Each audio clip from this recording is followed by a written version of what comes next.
टेलोरी ministries आणि यहोवा याकीन prayer फेलोशिपमध्ये आपल्या सर्वांचं हार्दिक स्वागत आहे. आणि टाळ्या देऊन आपण त्या परमेश्वराला धन्यवाद देऊया जो आपली उपस्थिती आपल्यामध्ये ठेवलेली आहे. आणि मला आनंद वाटतो की पास्टर मनोज आणि हिची उपासना हे देवाचे सेवक आपल्याला लाभले आहेत. ही आनंदाची गोष्ट आहे, कारण प्रत्येक ठिकाणी आपल्याला नकारात्मक गोष्टी मीडियामध्ये दिसून येतात आणि ऐकायलाही मिळतात आणि नाना प्रकारचे आवाज आपल्या मनामध्ये येतात. ते आवाज आपण दूर केले पाहिजे आणि पास्टरच्या वचनामध्ये आपल्याला चालवतात त्या वचनावर आपण नेहमी देवाचं ऐकायचं आणि आत्मनिग्रह करायचा. पास्टर मनोज टेलोरी मिनिस्ट्रीमध्ये आपले पुन्हा एकदा स्वागत आहे. यूट्यूब चॅनलमध्ये जाऊन ते तुम्ही व्हिडिओ बघू शकता. तुम्ही सबस्क्राईब करा आणि बेलचं ते आयकॉन आहे त्याला क्लिक करा, म्हणजे तुम्हाला त्यांचे संदेश आणि त्यांचं जे साक्ष आहे ते आपल्याला सलोखित मिळत राहील. ही वेळ आहे साक्षीची, तर साक्षी मी तुमच्या पुढे बोलून दाखवतो. एक बंधू आहे आणि त्यांचा मनका जो आहे तो नेहमी दुखत असायचा. नंतर ते डॉक्टरकडे गेले, त्या डॉक्टरांनी त्यांची तपासणी केली, रिपोर्ट्स पॉझिटिव्ह आले. लक्ष ठेवा, रिपोर्टवर लक्ष ठेवण्यापेक्षा, रिपोर्ट पाहण्यापेक्षा त्या जिवंत देवा ते रिपोर्ट आपल्या जे आहे की तुमच्याकडे ते हत्यार आहे बायबल, त्याच्यावर जास्त लक्ष ठेवा. त्यांनी पास्टरांना फोन केला आणि पास्टरांना त्यांनी त्याचं गारहाणं ऐकून त्यांनी विनंती केली आणि पास्टरांनी ओके सांगितलं. पास्टरांनी प्रार्थना केली आणि त्यांचा जो मनका आहे तो मनका दुखणं थांबलेला आहे आणि त्यांनी आपल्या देवाची स्तुती केली आणि पास्टरांना त्यांनी धन्यवाद केले की पास्टर तुमच्या प्रार्थनेने माझा मनका जो सतत दुखायचा तो आता बरा झाला आहे. ही एक साक्ष आहे. पुन्हा एकदा एका बंधूंनी साक्ष दिली आहे की त्यांना सोनोग्राफीचा रिपोर्ट नॉर्मल येण्यासाठी त्यांनी पास्टरांकडे प्रार्थना केली. पास्टरांनी त्यांची प्रार्थना ऐकली, त्यांनी ओके सांगितलं आणि पास्टरांनी देवाकडे प्रार्थना केली आणि त्यांचं जे आजारपणाचे जे रिपोर्ट आहे तेही नॉर्मल आलेलं आहे. प्रियानो, पास्टरद्वारे देव फार मोठी साक्ष घडवत आहे, फार मोठी चंगाई मिळत आहे. हे फक्त त्यांच्यासाठी नाही, हे तुमच्यासाठी आहे, माझ्यासाठी आहे. तिसरी साक्ष आपण ऐकूया. एका भगिनीने प्रार्थना केली आणि त्यांनी पास्टरांना सांगितलं की त्यांना खूप टेन्शन आले होते आणि टेन्शनचा संबंध जरी आपल्या शरीराशी असला तरी त्याचा मनाला फार मोठा परिणाम होतो. न्यूरो सायकोलॉजी जी आहे त्याला फार मोठा परिणाम होतो आणि टेन्शन आलं की काय होतं याची कल्पना आपल्याला आहे. आणि ते नेहमी रडत असायच्या आणि त्यांचं गाणं कोण ऐकेल म्हणून त्यांनी विचार केला आणि कुठेतरी सांगितलं की तुम्ही पास्टर मनोज टेलोरी यांचं युट्यूब चॅनलवर सबस्क्राईब करा, त्यांचे संदेश तुम्ही ऐका आणि नक्की तुम्ही बरा व्हाल. त्यांनी एक शेवटी पास्टरांकडे प्रार्थना केली, पास्टरांनी ओके सांगितलं, पास्टरांनी प्रार्थना केली आणि त्या म्हणत आहे की तुम्ही प्रार्थना केली, देवाने उत्तर दिले. धन्यवाद पास्टर साहेब, प्रभूच्या नावाला धन्यवाद, प्रभूचा गौरव असो. खूप रडत होते, टेन्शन होते खूप, पण देवाने हसवले. वकिलाचे सगळे पैसे सासू सासऱ्यांनी दिले. तुम्हाला नाही का घरी बोलून त्यांनी देवाचे लागलेच दिवानी माझा विचार केला, मला आनंदित केले, त्यासाठी धन्यवाद. देवा प्रभूंनी तुमच्या प्रार्थनेचे सुंदर असे उत्तर दिले, त्यासाठी धन्यवाद. पास्टर साहेब तुमचेही खूप खूप आभार. असे सतत साक्ष द्या. पुन्हा एकदा मी रिपीट करतो, मनोज टेलोरी मिनिस्ट्रीचं जे चॅनल आहे त्याला तुम्ही सबस्क्राईब करा, बेल आयकॉनला दाबा आणि तुम्हाला त्याचे संदेश आणि साक्ष सतत ऐकायला मिळेल. पुन्हा एकदा या प्रवासामध्ये आपलं स्वागत आहे. न्यायत्व आणि इंट्रोस्पेक्शन वर पास्टर नेहमी बोलत आहे आणि मला त्यांचे ते बोध आहे ते फार ऐकायला मिळतं. जास्त वेळ गेला नाही, मी आता जो न्यायत्वाचा संदेश आहे ते ऐकण्यासाठी मी पास्टर मनोज टेलोरी यांचं स्वागत करणार आहे. टाळ्या देऊन त्यांचं स्वागत करूया आणि प्रभू येशूला धन्यवाद देऊ. Thank you pastor, thank you for coming. पुन्हा प्रभूची स्तुती करतो. अनेक अद्भुत साक्षी प्रार्थनेच्या द्वारे देव घडवत आहे. किती सामर्थ्य त्याच्यामध्ये आहे असं लिहिले बायबलमध्ये. परमेश्वर किती चांगला आहे त्याचा अनुभव घेऊन पहा. अनुभव फार महत्वाचा आहे. जोपर्यंत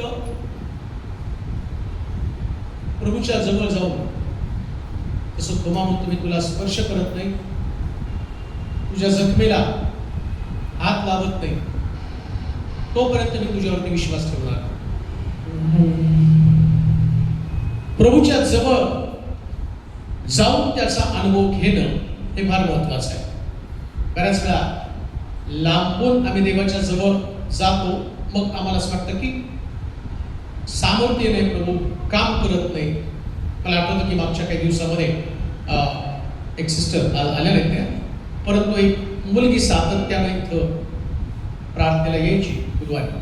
त्या गुरुवारी बहुतेक नाही येते, परंतु त्याने सांगितलं की ती मुलगी सातत्यानं रडायची कित्येक वर्ष जॉबसाठी. हातातोंडाशी आलेला घास आणि तो जॉब काही तिला हाती लागत नव्हता. आणि एक गुरुवार असंच ते प्रार्थनेला आले. ते म्हटले की आता माझा अनुभव बदलावं अशी माझी अपेक्षा आहे. आणि मग प्रार्थना त्यांच्यासाठी केली. मला वाटते 8 वर्ष फार मोठा संघर्ष त्या मुलीने केला. त्यानंतर इथून प्रार्थना करून ती घरी गेली आणि इतका अद्भुत चमत्कार घडला की जिला 8 वर्ष जॉबसाठी स्ट्रगल करणारी मुलगी, परंतु 4 कंपन्यांमध्ये तिचं सिलेक्शन झालं. ती कन्फ्यूज झाली आता कुठल्या कंपनीमध्ये कामाला जाणार. बरोबर, परमेश्वराच्या चांगुलपणाचा अनुभव घेणं फार गरजेचं आहे. थोडंसं फीडबॅक मला मिळालं. सातत्यानं देव चमत्कार करणं हा देवाचा स्वभाव आणि देव त्याच्या स्वभावाप्रमाणे काम करत असतो. आणि म्हणून कोणी देवाला फोर्सफुली नाही म्हणू शकत तू हे कर. आम्हाला असं वाटतं की नाही, कशी विनंती करावी, कशी प्रार्थना करावी, काय केल्याने देव आमचं ऐकेल. काय करायचं नाही. रक्तस्रावी स्त्रीमध्ये जाते आणि त्याच्या वस्त्राच्या गोंड्याला स्पर्श करते, मी बरी होते. बस काय त्याच्याकडे उपवास केले, तापास केले, व्रत वैकल्प केलं, दान धर्म केला, काय मी जाते आणि त्याच्या वस्त्राच्या गोंड्याला स्पर्श करतो, एवढंच. आणि प्रभू फक्त अंतःकरण पाहतो, तुमचं अंतःकरण कसं आहे. आणि त्या तुमच्या भावना, तुमच्या फिलिंग्स जेव्हा देवासमोर जातात तेव्हा देव आमच्यासाठी बलवृत्ती होतो. आता मला त्याच्याविषयी जास्त बोलायचं. आम्ही अंतिम दिवसामध्ये आहोत. आता येशू ख्रिस्त जेव्हा पृथ्वी तलावरती मरियेच्या उदरातनं मानव जन्म त्यानं घेतला, तेव्हा तो क्रुसावरती जाण्यासाठी येशू ख्रिस्त जगामध्ये आला. परंतु आता जग येशू ख्रिस्ताच्या दुसऱ्या आगमनाची तयारी करत आहे. आणि अशा परिस्थितीमध्ये आता तो क्रुसावरती मरण्यासाठी नव्हे, तर क्रुसावरती तो मेला आणि त्यानं सांडलेलं रक्त, त्या रक्ताचा हिशोब घेण्यासाठी आला. तेव्हा त्याने रक्त सांडलं. त्याचा उद्देश अगदी स्पष्ट होता. जसं त्या डोंगरावरती तो शेवटची प्रार्थना करताना म्हणतो, होईल तर हा प्याला मजपासून काढू दे, होईल तर हा प्याला मजपासून काढू दे. म्हणजे क्रुसावरचं अर्पण, क्रुसावरचं मरण हे इतकं भयानक होतं, इतकं घातक होतं, इतकं त्रासदायक होतं की त्याची कल्पना सुद्धा त्याला सहन होत नव्हती. आता विचार करा, एवढं मोठं बलिदान केलं आणि मनुष्य जर पापामध्ये तसाच अडकून राहिला, त्यानं जर आपल्या स्वभावात, आपल्या विचारामध्ये, आपल्या आत्मिक जीवनामध्ये बदल केला नाही, तर कसं काय विचार करू शकतो की तो स्वर्गामध्ये आम्हाला घेऊन जाऊ शकेल. म्हणून आम्ही जे पाहत आहोत न्याय, आणि पहिलाच न्याय आम्ही पाहतो, तो 4 न्याय नाही, पहिलाच न्याय. हा पहिलाच न्याय. आणि पहिला न्याय, त्या न्यायाची सुरुवात करताना त्यानं स्वर्गातनं सुरुवात केली. स्वर्गामध्ये न्याय झाला. आणि त्या न्यायामध्ये मी पाहिलं, लुसिफरचा न्याय केला, पतित झालेल्या देवदूतांचा न्याय केला, फरात नदीजवळ बांधलेल्या देवदूतांचा तो न्याय करत आहे. आणि चौथा म्हणजे देवदूतांच्या न्यायातला चौथा न्याय. पहिला न्याय देवदूतांचा न्याय, आणि त्या देवदूतांच्या न्यायामधला चौथा न्याय म्हणजे पहिलाच न्याय अजून पाहतो. अजून आपल्याला 19 न्याय पाहिजे. पहिल्या न्यायामध्ये आम्ही पाहतो की देवदूतांचा त्याने न्याय केला, देवदूतांना सुद्धा तरी सोडलं नाही. आणि देवदूतांमधला सगळ्यात प्रमुख किंवा ज्याच्या हातामध्ये सत्ता होती, ज्याला सिंहासन होतं, आणि तो ज्याच्या संबंधात असं बोललं गेलं, देवापेक्षा तो किंचित कमी, ज्या सैताना संबंधाने मी पाहतो, त्याची शक्ती, त्याची ताकद जोपर्यंत आमच्या लक्षात येत नाही, त्याचं कार्य जोपर्यंत आमच्या लक्षात येत नाही, तोपर्यंत त्याच्या समोर आम्ही स्वतःचा बचाव कसा करावा ते समजणार नाही. हे डोक्यातनं काढून टाका बरं का. ते पिक्चर मध्ये दाखवतात, असा त्रास घ्यायचा आणि सैतानाला अडवायचं, मग सैतान पळून जाईल. पिक्चर मध्ये असतं, तसं काही घडत नसतं. तो क्रुसावरती जाण्यापूर्वी या सैतानानं येशू समोर आव्हान निर्माण केलं. अजून तुम्हाला सांगतो, डोंगरावरती येशू ख्रिस्त पाण्यातनं वर आला, अरण्यामध्ये गेला, 40 दिवस 40 रात्र त्याने उपवास केले. सैतान तिथं सुद्धा गेला. तो तुम्ही जसं कल्पनेनं त्याला हरवण्याचा प्रयत्न करता तसा तो हरवला जाणार नाही. त्याच्यात प्रचंड ताकद आहे. मग याला त्याची डावपेच तुमच्या लक्षात आली. कसं काय या सैतानाचा प्रभूनं न्याय केला आणि न्याय करत असताना हा सैतान आता मनुष्यामध्ये कसं काम करत आहे.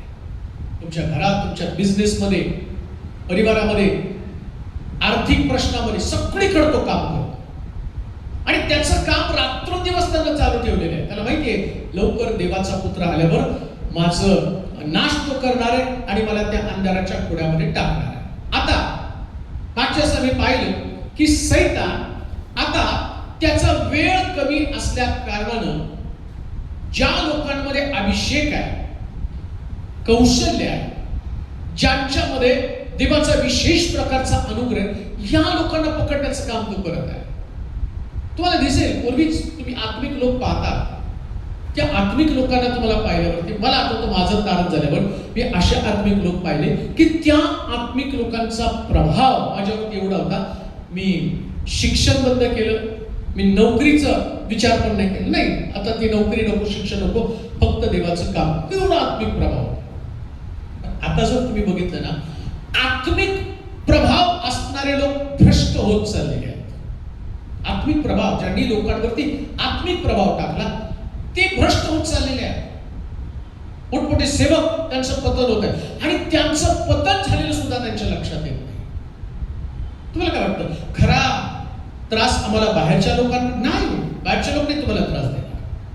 बाहेरच्या लोकांचा त्रास आपल्याच लोकांचा. शास्त्रामध्ये संकट कोणतं दिलेलं आहे, कोणतं संकट असणार आहे.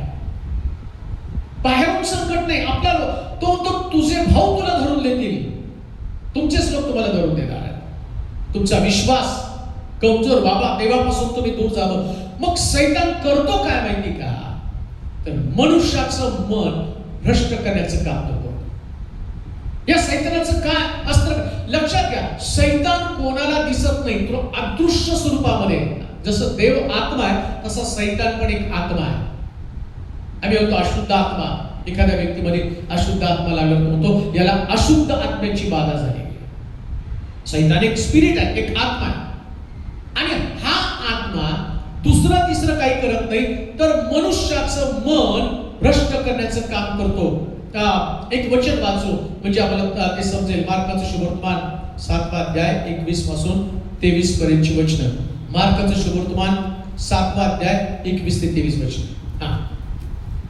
कारण आतून म्हणजे माणसांच्या अंतःकरणातून वाईट विचार निघतात. जार कर्मे, चोऱ्या, खून, व्यभिचार, लोभ, जार कर्म, चोऱ्या, खून, व्यभिचार, लोभ, दुष्टपणा, कपट, कामातुरपणा, हेवा, शिवीगाळ, अहंकार, मूर्खपणा, या सर्व वाईट गोष्टी आतून बाहेर निघतात. आतून काय निघतं त्याची भली मोठी लिस्ट देऊन ठेवली. आम्ही सगळं बाहेरून पिक्चरचे गाणे ऐकायचे नाही, पिक्चर बघायचं नाही, कुठं भांडण चाललं तिथं थांबायचं. आता हे तुमचं बाहेरून तुम्ही करत आहात. वाईट बघायचं नाही, वाईट ऐकायचं नाही आणि वाईट बोलतात त्यांच्यामध्ये चालायचं. हे सगळं तुमचं बाहेरचं प्रोटेक्शन. आतल्या प्रोटेक्शनचं काय, आतमधनं काय निघतं आज बरोबर एकदा. कारण आतून म्हणजे माणसांच्या अंतःकरणातून वाईट विचार निघतात. काय निघतो पहिलं, वाईट विचार. सैतान तुमच्या डोक्यामध्ये फक्त वाईट विचार घालण्याचं काम करत आहे. अगदी त्यानं एदेन बागेमध्ये सुद्धा हेच काम केलेलं आहे. देवाच्या विरुद्ध या एदेन बागेतल्या स्त्रीचं मन त्यानं वाईट करून टाकलं. परमेश्वरानं तुला बागेतल्या कोणत्या झाडाची फळं खाण्यासाठी प्रतिबंध केला का, सगळं वाईट कल्पना तिच्या डोक्यामध्ये टाकलं. आज पण ख्रिस्ती व्यक्ती असताना सुद्धा आमच्या डोक्यामध्ये एकमेकांसंबंधाचे वाईट विचार आहेत. आणि लक्षात घ्या, वाईट विचार म्हणजे नेमकं काय, द्वेष भावना, मत्सर असेल, ईर्ष्या, स्पर्धा, कोणाविषयी आमचं मत चांगलं नसणं, कोणी पेरलं हे? काही त्या दुष्टाच्या स्वभावाचा होता. 4 लोकांमध्ये ही अवस्था. पृथ्वीवरती फक्त 4 लोक. आता तर जगाची लोकसंख्या, परिवाराची लोकसंख्या वाढली, जगाची लोकसंख्या वाढली, मंडळीची लोकसंख्या वाढली. मग मंडळीमध्ये किती दुष्टपणा असेल, पण कोणी त्या गोष्टीचा विचार करत नाही. उधळ्या पुत्र उधळून घरी परत आल्यावर त्याच्या भावाला बरं नाही वाटलं. बापाला वाटत होतं की त्यानं परत यावं, बापाला वाटत त्याचा नाश होऊ नये. हा सुद्धा परिवारामध्ये, मंडळीमध्ये फक्त स्वार्थी मनोवृत्तीने जगणारे लोक आहेत. आता कोणी टाकले विचार त्यांच्या डोक्यामध्ये? हे सैतानाचं काम आहे, नाही समजत आम्हाला. बिझनेस करण्यामध्ये मला चांगलं पुण्यामध्ये एक हॉटेल, मी येता एकदा त्या हॉटेलमध्ये थांबलो आणि इतकी सुंदर जेवण होतं. मला आता त्याचं नाव आठवत नाही, पण पुण्यात येता असते मटण थाळी होती. तर एवढं गर्दी त्या हॉटेलमध्ये असायची. त्याच्या बाजूला अजून एक हॉटेल होतं. आणि मग झालं काय माहिती का, या हॉटेलची गर्दी, याच्याकडे पण चांगलं जेवण होतं, पण या हॉटेलकडं पुष्कळ गिराईक असल्या कारणानं याच्या डोक्यात कल्पना आली, या हॉटेलवाल्यालाच मारून टाकावं. आणि त्यानं काय केलं, सुपारी दिली आणि त्या हॉटेलवाल्याला मारून टाकलं. का तर त्याचं हॉटेल चांगलं चाललंय. किती लागतं मनुष्याच्या पोटाला? एवढंसं पोट आहे, पण किती ईर्ष्या, किती स्पर्धा. या स्पर्धेपोटी त्यानं त्या व्यक्तीला खलास करून टाकलं. का? मनुष्याची विचार पाहिजे. सैतानाचं काम असते, सैतानाचं अस्त्र आहे. सैतान डोक्यामध्ये वाईट विचार घालतो, परंतु धार्मिक व्यक्तीचं मन हे नेहमी पवित्र आत्म्यानं प्रेरित असलं पाहिजे. म्हणून बायबल सांगते, आत्म्याच्या प्रेरणेनं चाला. पवित्र आत्म्याची प्रेरणा तुमच्यामध्ये असली पाहिजे. पवित्र आत्म्याच्या अधीन आमचं मन असलं पाहिजे. कोणत्याही प्रकारची द्वेष भावना घेऊन जर आम्ही जीवन जगत असू तर लक्षात ठेवा, एक दिवशी या सैतानाचा जसा न्याय झाला तसा आमच्या प्रत्येकाचा न्याय झाल्याशिवाय राहणार नाही. म्हणून असं म्हटलं, मनुष्याला भ्रष्ट करणाऱ्या गोष्टी कोणती? वाच परत. कारण आतून म्हणजे माणसाच्या अंतःकरणातून वाईट विचार निघतात, जार कर्मे, चोऱ्या, खून, व्यभिचार, लोभ, दुष्टपणा, कपट, कामातुरपणा. कपटी स्वभाव हा इतका भयानक स्वभाव असतो की डावपेच आखणारं मन म्हणजे कपटी मन. डावपेच. आणि लक्षात ठेवा, डावपेच कधीच कुणाच्या लक्षात येत नाही. आम्ही काय करतो ना, कुणाविषयी काय कुबाड रचतो, कशा प्रकारच्या कल्पना करतो, आणि आम्हाला असं वाटतं आम्ही फार धूर्त लोक आहोत. पण तुमच्या हे पण लक्षात येत नाही, डावपेच रचताना या धूर्तानं, सैतानाचं दुसरं नाव आम्ही पाहिलं की त्याला म्हटलं धूर्त, जुनाट सर्प, लबाड, लबाडाचा बाप, अनेक प्रकारच्या उपाध्या त्याला. आता तुम्ही विचार करा, एखाद्या व्यक्ती संबंधानं तुमच्या मनामध्ये जर डाव रचण्याची कल्पना आली तर हे काम कोणाचं आहे? सैतानाचं काम आहे. परिवारामध्ये पण डावपेच असतात. आणि तुम्ही बघा, शाळेमध्ये सुद्धा डावपेच असतात, शिकवतात. राजकारणामध्ये डावपेच आहे, चर्च मध्ये सुद्धा डावपेच आहे. चर्च कुठे सुटलंय त्याच्यामध्ये? आता तुम्ही बघा, इलेक्शनच्या टायमाला ते काय सांगतात, त्याला पाडा, याला निवडून द्या. म्हणजे तिथं पण डावपेच आहे. कसं काय इलेक्शन लढायचं? आता सगळं त्या धूर्तानं चर्चच्या व्यवस्थेपासून तर परिवाराची व्यवस्था बिघडून टाकली. आणि मी बघतो की बघता बघता सैतानानं आपल्या जाळ्यामध्ये परिवार, मंडळ्या, सेवक लोक सुद्धा त्यांनी आपल्या जाळ्यामध्ये उडकले. सेवक लोकांमध्ये पण पहा, ज्याच्याशी पटतं त्याच्याविषयी चांगले, ज्याच्याशी पटत नाही त्याच्याविषयी त्यांचा अपप्रचार असतो. डावपेच आहे, सेवा उद्ध्वस्त करणं आहे. आता विचार करा, सगळे मिळून सेवा कोणाची करतात? तो कोणाची सेवा करतात? सगळे बाळ कोणाची सेवा करतात? कुणाची? मग आता मी येशूची सेवा करतो, आता हा पण पाळक आहे, तो पण पाळक आहे, मी पण पाळक आहे. मग दोघं देवाचं राज्य वाढवतो ना मी. मग दोघं देवाचं राज्य वाढवत असताना त्याच्याविषयी माझ्या मनामध्ये कशाला डाव पाहिजे? याची मंडळी बंद पडावी, याची चालू राहा. पण झालं काय माहिती का, डावपेच आखण्यामध्ये तो सैतान दरवेळेस आहे. आणि तो करतो का? माणसाची मती भ्रष्ट करण्याचं काम करतो. आता याला संपवणं, समजा मी हनोकला संपवण्याचा प्रयत्न करतो, म्हणजे हनोक बरोबर अनेक आत्म्यांना संपवण्याचा मी प्रयत्न करतो. त्याला अनुसरणारे कोणीतरी, मला अनुसरणारे कोण आहे? पौल किती सुंदर म्हणतो माहिती का? आता बघा, हे शास्त्रातलं मी तुम्हाला सांगतो, इकडचं तिकडचं नाही सांगत. पौल म्हणतो, मी लावलं, अपोलोसने पाणी घातलं आणि वाढवलं कोणी? देवा. मग तो म्हणलं, मी लावलं, बोलतोस तू कशाला गेला तिथं? तो नाही, मी लावलं ना, तू पाणी घाल. ऐका डावपेच इथं. मी लावलं, वाढवतो कोण? देवाला काळजी सगळ्यांची आहे. म्हणून लक्षात ठेवा, आत्मिक लोकांचे विचार इतके स्वच्छ असले पाहिजे, देवाचं काम वाढावं, इतकं वाढावं की तो आल्यावर प्रत्येक व्यक्ती स्वर्गामध्ये पोहोचला पाहिजे. प्रत्येक व्यक्ती स्वर्गामध्ये पोहोचावा. स्वर्गामध्ये पोहोचण्यासाठी मदत करणारे लोक आम्ही असले पाहिजे. एकमेकाला मदत करा, त्यांच्या आत्मिक जीवनाची काळजी घ्या. म्हणून कुठल्याही प्रकारचे डावपेच त्या ठिकाणात आखता कामा नये. आता एक गोष्ट ध्यानात ठेवा, या सैतानाला विरोध तुम्ही कसा करणार आहे? मला हा सैतान हे जे कॅरेक्टर संपवायचे, कसा तुम्ही त्याला विरोध करणार आहे? तुम्हाला कसं लक्षात येईल या सैतानाला तुम्हाला कसं हरवायचंय? गाण्यानं कोणी हरवणार नाही. ते गाणं वो देखो भागा शैतान, हारा शैतान. आता ते फक्त तुम्हाला 15 मिनिटाचं 1 तासाचं एंटरटेनमेंट आहे देवाच्या सानिध्यामध्ये. आणि बघा, भागा भागा भागा भागा भागा शैतान, ते युद्ध असतात, गातात आणि बाहेर गेल्यावर सिगरेट फुटतात. मग कुठे गेला तो सैतान? तू तुमच्या बरोबरच गेला. तुम्ही त्याला चिल्ला चिल्ला कर, उसको जुद्ध से मारो, उसको बूटो से मारो, याच्याने मारो, त्याच्याने मारो. आणि बाहेर जाऊन मग पुन्हा व्यभिचार, पुन्हा जारकर्म, पुन्हा व्यसन, कशा अडकले त्याच्यामध्ये. कुठे गेला सैतान? तो तुमच्या बरोबरच आहे. तो फक्त गाताना तुम्हाला काय म्हणतो?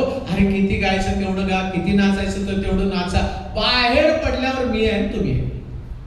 तो धूर्त आहे, तो लबाड आहे, तो तुम्हाला गाठणार आहे. मग काय केलं पाहिजे? करंथीकरांचं दुसरं पत्र 10 अध्याय 4 आणि 5 वचन. करंथीकरांचं दुसरं पत्र 10 अध्याय 4 आणि 5 वचन. दुसरे करंथीकरांचं पत्र 10 अध्याय 4 आणि 5 वचन.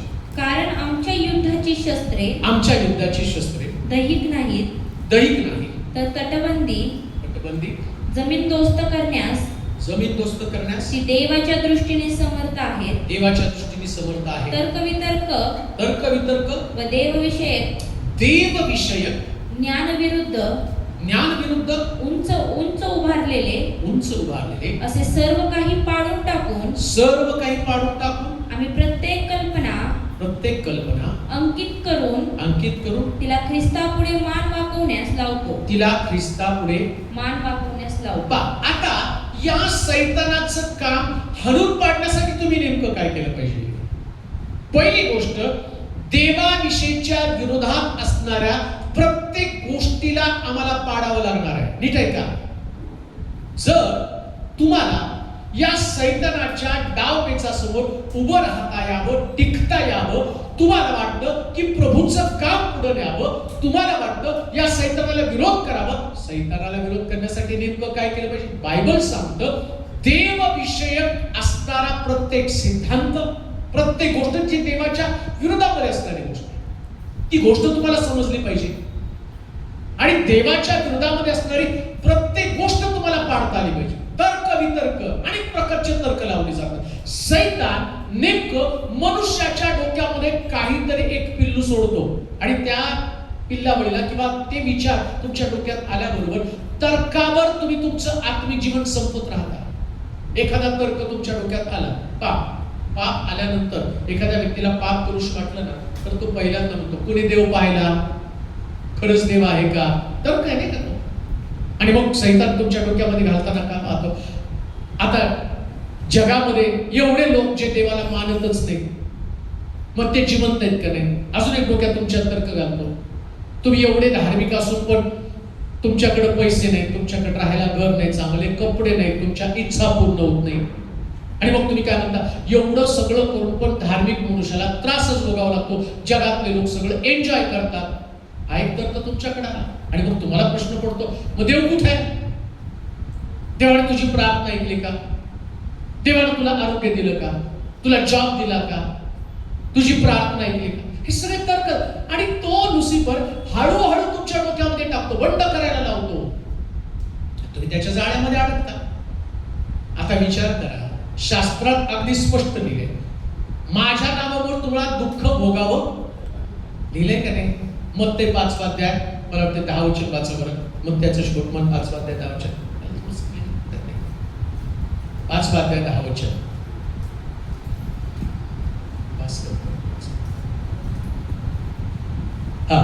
नीतिमत्वा नीतिमत्वा करता ज्यांचा छळ झाला आहे ते धन्य कारण स्वर्गाचे राज्य त्यांचे आहे. नीतिमत्वा करता काय? बोला की नीतिमत्वा करता काय? आणि मग तुम्ही म्हणता अरे मी धार्मिक म्हणलो, अरे मग छळ स्वीकारायला पाहिजे ना. छळ शरीराचा आहे, छळ आर्थिक बाबीमध्ये, छळ माणसांकडे तुम्हाला अपमानित करणार तुमच्या विरुद्ध. आणि मी धार्मिक झालो, लोकांनी माझं कौतुक केलं पाहिजे. अरे धार्मिकतेचं कोण कौतुक करत नाही? येशूला म्हटले लोक बलजबूल भूतांचा. येशूला काय म्हटले? बलजबूल. तुम्हाला काय म्हणतील? नाही ते लोक तुम्ही खूप छान आहे आणि तुमचं वचन आम्हाला पहिले तर माझ्या मुळावर उठणार नाही का? ते लोक कसा नालायक आहे, हा व्यक्ती कसा खोटा आहे. मग आता विचार करा, धार्मिकतेच्या मोबदल्यामध्ये तुम्हाला या गोष्टी सहन करण्याची ताकद यायलाच पाहिजे. मग देवाच्या विरोधामध्ये म्हणजे देवाच्या राज्याला पाडण्यासाठी ज्या ज्या गोष्टी उभ्या राहतात त्याच्या विरोधात तुम्हाला उभं राहता आलं पाहिजे. ज्या गोष्टी तुम्हाला देवापासून तोडतात, ज्या गोष्टी देवापासून तुम्हाला अलिप्त करतात, ज्या गोष्टी तुमचे विचार, तुमचे मन बदलून टाकतात. म्हणून मी सुरुवातीपासून तुम्हाला पहिल्या दिवसापासून एक उदाहरण कायम सांगत आलो आणि ते म्हणजे दरिद्री लाजरस. त्यानं कुठलेच विचार डोक्यामध्ये येऊ दिले नाही. सैतान त्याच्या डोक्यामध्ये ते विचार त्यांनी आणले असते. एवढं सत्व धरून राहिलं, एवढं सगळं केलं तरी तुझ्या अंगावरचे फोड गेले नाहीत, तरी तुला खायला कोणी देत नाही, किती त्याच्या डोक्यामध्ये विचार यायला पाहिजे.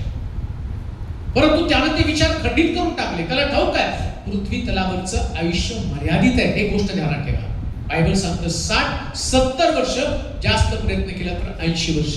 आता विचार करा, हे 60-70 वर्ष असे संपून जातात, असे निघून जातात. हो राहत स्वर्ग राज्य किंवा नरक, आणि स्वर्ग किंवा नरक याचा प्रश्न सोडवण्यासाठी आम्हाला देवाचीच गरज आहे. देवाशिवाय आम्ही चालू शकत नाही, जगू शकत नाही. मग आता आम्ही नेमकं केलं तरी काय पाहिजे? काय केल्यानं आम्हाला स्वर्ग राज्याची प्राप्ती होणार? कशा पद्धतीने मी स्वतःला प्रोटेक्ट करणार आहे? ज्या गोष्टी तुम्हाला देवापासून तोडतील त्या गोष्टीला उद्ध्वस्त करा. सगळे तर्क वितर्क. आणि तुम्ही म्हणाल नाही देवाविषयी माझं मन खूप स्वच्छ आहे. एक गोष्ट ध्यानात ठेवा, ज्याचं मन देवाविषयी स्वच्छ आहे त्या व्यक्तीचं मन सगळ्या माणसांविषयी स्वच्छ असतं. आमेन म्हणाल का? देवाविषयीचं मन स्वच्छ म्हणजे काय? नाही मी खूप प्रार्थना करतो, तो म्हणतो तुझ्या अंतःकरणात तुझ्या भावाविषयी राग द्वेष मत्सर असेल आणि तू प्रार्थना करशील तर ती प्रार्थनाच ऐकली जात नाही. म्हणजे ज्या व्यक्तीचं मन देवाविषयी स्वच्छ आहे त्या व्यक्तीचं मन सगळ्यांविषयी स्वच्छ असतं. समजते का तुम्हाला? मन सगळ्यांविषयी स्वच्छ पाहिजे. आणि स्वर्गामध्ये जाण्यासाठी अडचण हेच असणार आहे. पुष्कळ जण जाण्याचा प्रयत्न करतील पण त्यांच्याच्याने जावणार असं म्हटलेलं आहे. म्हणून लक्षात ठेवा, भ्रष्ट झालेलं मन हे कधीच कोणाला दिसत नाही. एखाद्याचं मन भ्रष्ट झालं ओळखायचं कसं काय? सैतान गपचूपपणे प्रत्येक व्यक्तीचं मध्ये काम करतो. सैतान उघड काम करत नाही, हे लक्षात घ्या. उघड काम करत असताना तुम्ही जसं सैतानाला उघड म्हणताना वो देखो भागा शैतान, ते सैतानाला कळतं हा माझ्या विरोधात काम करतो. सैतान येऊन गपचूप काम करतो. कसं काम केलं? यहूदामध्ये त्याने गपचूप काम केलं. 30 रुपयाला यहूदाला सांगितलं विकून टाक. आणि बघता यहूदानं काय केलं? 30 रुपयासाठी येशूला विकून टाक. का असं घडलं? का त्याच्या बाबतीमध्ये असं घडलं? काय कारण आहे? गुप्तपणे त्याच्या मनाचा त्यांनी ताबा घेतला, गुप्तपणे त्याला पकडलं. याच पद्धतीने हा सैतान अनेकांचे विचार, अनेकांच्या कल्पना भ्रष्ट करण्याचं काम करत असतो. आणि रात्रंदिवस रात्र त्यासाठी तो मेहनत घेत असतो. आणि अशा परिस्थितीमध्ये आम्हाला सैतानाचे डावपेच, त्याच्या योजना, त्याच्या युक्त्या आमच्या लक्षामध्ये आलं पाहिजे. आणि म्हणून तो गुप्तपणे काम करत आहे. तो तुमच्यामध्ये काम करतो, तो माझ्यामध्ये काम करतो.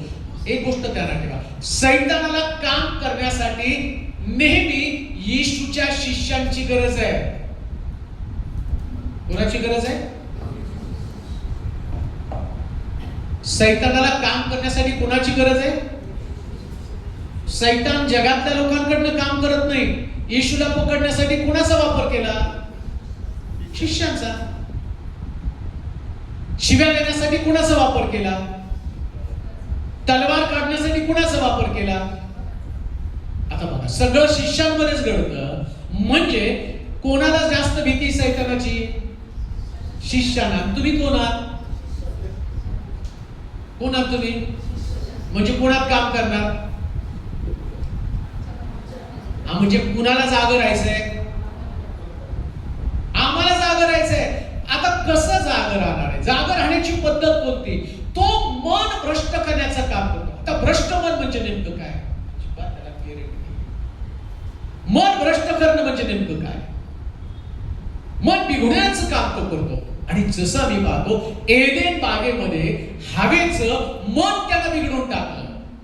आता लक्षात घ्या, एदेन बागेतला साप जो आहे ना, तो अतिशय सुंदर दिसत होता आणि पाप पण सुंदर दिसत होता. तो फळ कसं आहे? हे फळ कसं आहे? पाप पण सुंदर आणि साप पण. आता विचार करा, आता तुम्ही सापाला बघितलं तर पळून जाता का? तुम्ही म्हणता ना, काय रंग आहे आणि काय सुंदर फडा काढलाय. तुम्ही म्हणलं फळसाहेब या सापावर प्रार्थना करा, किती सुंदर साप मी आतापर्यंत पाहिला नाही. तेवढं एंटरटेनमेंट करता का? इथे येऊ द्या साप.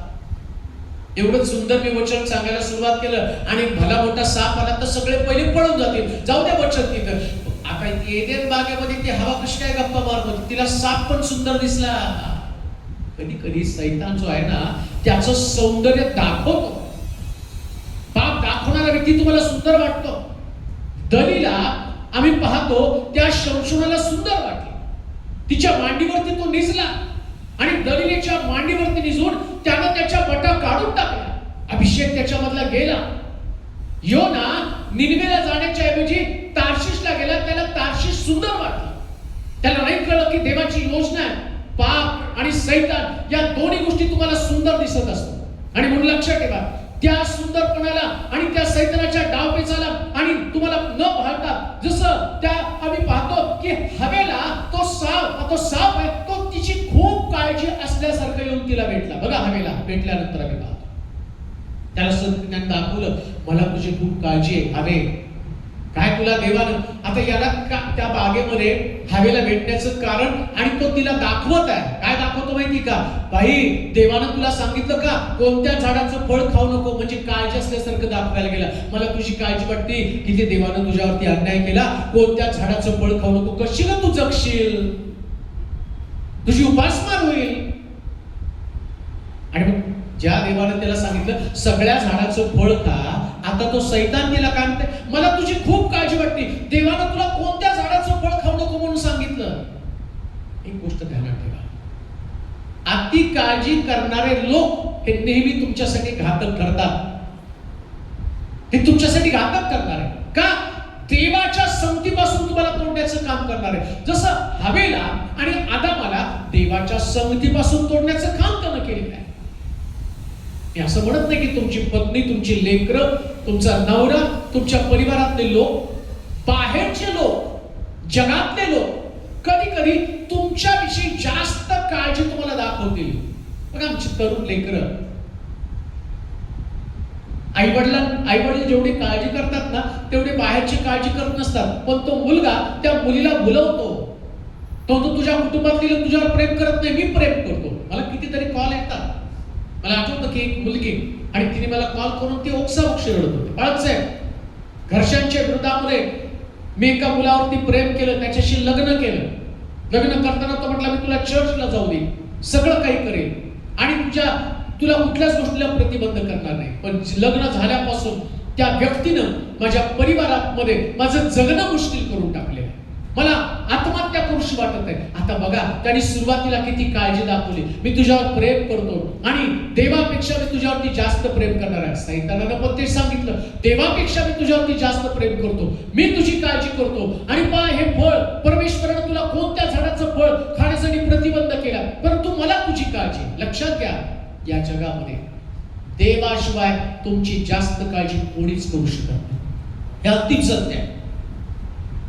देवानं या आदामाला हवेला बागेतल्या प्रत्येक झाडाचं फळ खाण्यासाठी आणि परवानगी दिली होती. फक्त मधल्या झाडाचं फळ खाण्यासाठी त्यानं मनाई केली होती. परंतु सैतानानं तिचं मन भ्रष्ट करून टाकलेलं होतं. आता एक वचन वाचूया, सफन्याचं पुस्तक 3रा अध्याय 1 आणि 2 वचन. सफन्या 3रा अध्याय 1 आणि 2 वचन. सफन्याचं पुस्तक 3रा अध्याय 1 आणि 2 वचन.